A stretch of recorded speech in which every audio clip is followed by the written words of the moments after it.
पाइनिया के बाद फीवर का हो जाए। सन फ्रॉम एक्सपोजर टू, सूरज की रोशनी लगने से बुखार का हो जाना। Hair dryness after nervous fever, ठीक है ना। Hair dryness after nervous fever, बालों का जो है ना वो बाल इसमें इस फीवर में ड्राइनेस आ जाती है बहुत। अब नीचे जो कंकॉमिटेंट सिम्टम है, कंकॉमिटेंट आपको पता है कंकॉमिटेंट सिम्टम कहते हैं जो मेन सिम्टम के साथ एसोसिएट हो, वो इंटरलिंक्ड हो उसके साथ। तो इसमें अगर बैक सिम्टम्स विद फीवर, अगर कमर में कोई तकलीफ है फीवर के साथ तो उसकी दवाएं लिखी हुई हैं। और अगर चिलीनेस है, फीवर विद, अच्छा यहाँ पर मैं आपको बता दूं कि चिलीनेस फीवर विद कहा है। हीट के दर्जे में जब बुखार 103-4 हो जाए उस दर्जे में चिलीनेस होती है। जैसे नक्स वोमिका की पढ़ाई थी ना हमने, तो नक्स वोमिका की जिस तरह से है, ये वो चीज़ है। आम ये क्वेश्चन हो सकता है कि चिलीनेस तो फीवर में हो ही जाती है चिलीनेस, लेकिन जब चिल्ली होती है, शिवरिंग का फेज होता है, तो हमें बुखार नहीं होता। पहले सर्दी लगती है, फिर बुखार होता है, फिर पसीना आता है। ये 3 दर्जे हैं इंटरमिटेंट फीवर के। लेकिन अगर फीवर हाई हो, उसके अंदर चिलीनेस हो साथ में, तो ये फिर डिफरेंट कंसेप्ट होता है। इसी तरह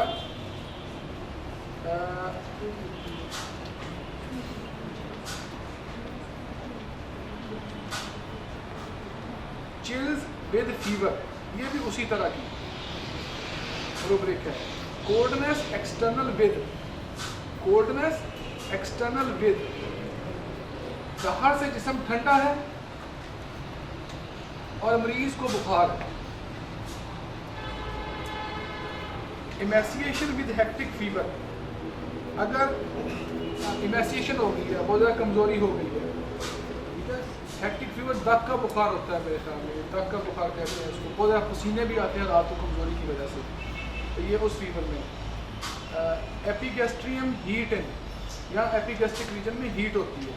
एरप्शंस विद फीवर, अगर बुखार के साथ एरप्शंस भी होंगे, दाने वगैरह निकलते होंगे, हिंसियाँ वगैरह या फोड़े वगैरह निकलते होंगे, तो आप इसको कंसिडर कर सकते हैं। रेसिपिलस, ये गलत लिखा हुआ है पहले मेरे ख्याल में, ये सही कहा लीजिएगा। विद, तो अगर छपाकी वगैरह ये हो जाए कोई उस तरह की चीज़। आई सिम्टम्स विद, आँख की अलामात हो जाए बुखार के साथ, कुछ भी हो जाए आँखों को। फेस सिम्टम्स विद, चेहरे की अलामात के साथ बुखार। फेंटनेस एंड लैंग्वेज, इसके साथ फेंटनेस आ जाए, गशी खा जाए मरीज बुखार के साथ, तो ये आप देखेंगे। फॉर्मिकेशन ऑल ओवर विद फीवर, पूरे जिस्म में जो है वो कीड़ियाँ चलने का सेंसेशन हो, सरसराहट का, फॉर्मिकेशन हो पूरे बॉडी के अंदर। Head symptoms with fever, fever के साथ हेड के सिम्टम्स आ रहे। Hunger with, hysteria, intermittent attacks. Menses during लिखना था, ये स्पेलिंग थोड़ा से गलत है। Menses during, mouth bitter taste and thirst.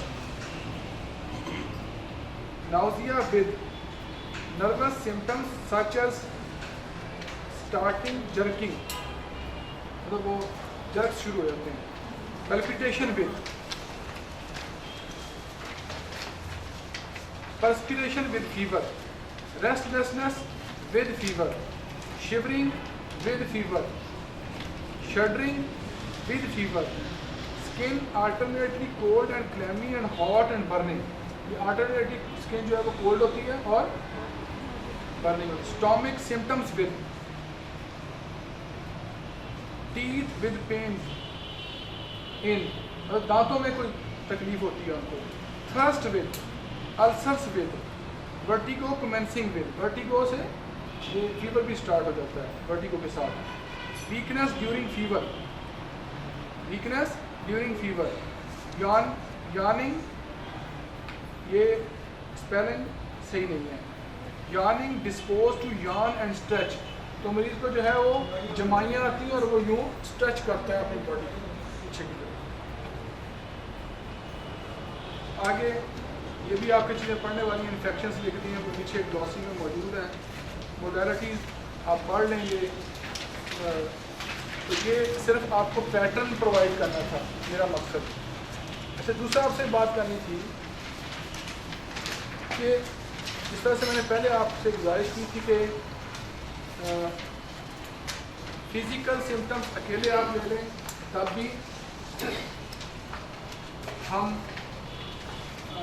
समझ लेते हैं कि कुछ भी हो सकता है, तो गड़बड़ हो सकती है, हम कन्फर्म नहीं होते। अगर हम मेंटल सिम्टम ले लें तब भी हम बहुत ज़्यादा कन्फर्म नहीं होते। अच्छा, मेंटल सिम्टम के लिए हमने बाकायदा एक ग्रुप भी बनाया है, वो मैंने बताया भी था उधर, और वो आपको बता दें कि वो ग्रुप जो है वो ऑर्डिनरी ग्रुप नहीं है। जो हम 2 ग्रुप बना रहे हैं, एक सेंसेशन क्लास हमारी क्लास का, एक ये ग्रुप, ये कोई गपशप पॉइंट नहीं है, तो मतलब उसमें हमने बाकायदा सीरियस स्टडी है।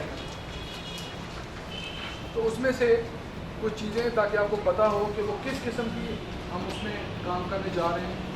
तो उसमें जो विलिंग साथी होंगे वो फिर रब्ता कर लेंगे हमसे, तो फिर हम उनको इंशाअल्लाह ताला उसमें ऐड कर लें। तो पेशेंट हमारे पास आते हैं, बाज़ औक़ात बड़ा सीधा सीधा केस होता है और वो बड़ी सीधी सीधी बातें करते हैं। हमें सिर्फ उसकी लैंग्वेज को कन्वर्ट नहीं करना आता, मेंटल उसकी जो रेपर्टराइजेशन में जो माइंड की रूब्रिक्स हैं उनमें कन्वर्ट करना नहीं आता। ठीक है, अब आपकी थकावट उतर जानी चाहिए, चाय भी आ रही है और मैं डरने लग गया हूँ। डॉक्टर साहब कहते हैं बहुत देर खड़े रहना चाहिए, अल्फीमन आने लग जाती है। मैं तो सारा लेक्चर ही खड़े होकर देखता हूँ। अच्छा,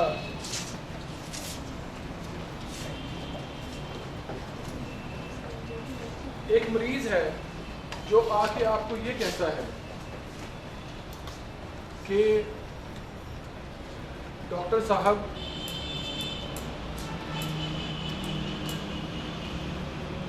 आपकी दवाई से मुझे आराम तो आ जाएगा ना?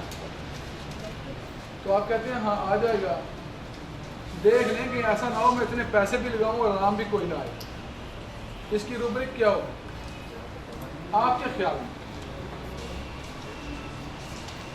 दोबारा सुन लें, दोबारा सुन लें। अभी एहतशाम साहब से डिस्कस होगी और नहीं बोलेंगे नहीं आप, ये माइंड में डिस्टर्ब रिकवरी होगा। जी सुने सुने बात, दोबारा सुन, तो ज़रा गौर करें, लफ्ज़ों पे गौर करें। डॉक्टर साहब मैं आपकी दवा से ठीक तो हो जाऊंगा ना? जी आप ठीक हो जाएंगे। अच्छा डॉक्टर साहब ऐसा तो नहीं है कहीं कि मैं इतने पैसे भी लगाऊं और मैं ठीक भी ना हूं?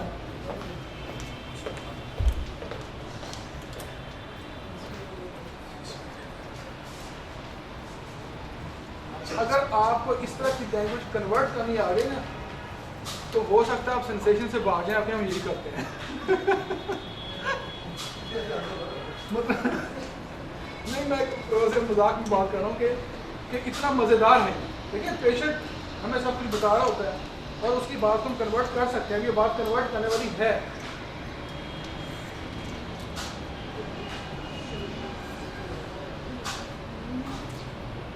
डॉक्टर साहब मैं आपकी दवाई से ठीक हो जाऊंगा ना, इतने पैसे लगाए हैं मैंने, कहीं ऐसा तो नहीं कि मैं बाद में ठीक ही ना हूं? इसकी रूब्रिक है जी नहीं सर, ये नहीं आती सर, मैं तो बता सकता। ये सर आएगी फियर ऑफ बीइंग बीट्रेड। बीट्रे का माने तो धोखा देना। अच्छा, धोखे को इस सेंस में नहीं देना कि वो किसी ने मुझे धोखा दिया जी, नहीं नहीं नहीं। अब वो समझता है कि मैं डॉक्टर को इतने पैसे भी दे दें कि मेरे साथ धोखा ही ना हो जाए, मुझे आराम ही कोई ना आए। या डॉक्टर साहब मैंने ऑपरेशन 2 करवाए हैं, मैं तीसरा नहीं करवाना चाहता। ठीक है ना, ऐसा ना हो कि मेरा कोई काम ही ख़राब कर दे।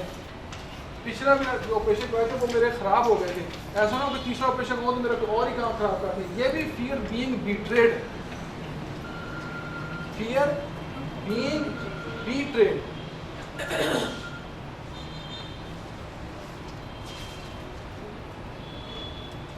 क्यों जी? ऐसे लोग आके रोज़ कहते हैं हमको, रोज़ करते हैं लोग, ठीक है। अच्छा डॉक्टर साहब अब इसको कन्वर्ट कीजिएगा, ये नोट भी कर सकते हैं, फियर बीइंग बीट्रेड। अब मैंने जो आपको वर्जन दिया पेशेंट का, जो मैंने आपको बताया कि पेशेंट आपको ये कह सकता है, इसको आप नोट कर लें। पेशेंट आपको कुछ भी कह दे जिसमें उसको ये तासुर दे रहा हो कि शायद धोखा ना हो जाए। अच्छा धोखा जो लफ्ज़ है उसको नेगेटिव सेंस में ना लें। धोखे का मतलब ये होता है कि जो मैं चाहता हूं उसके अपोजिट हुआ।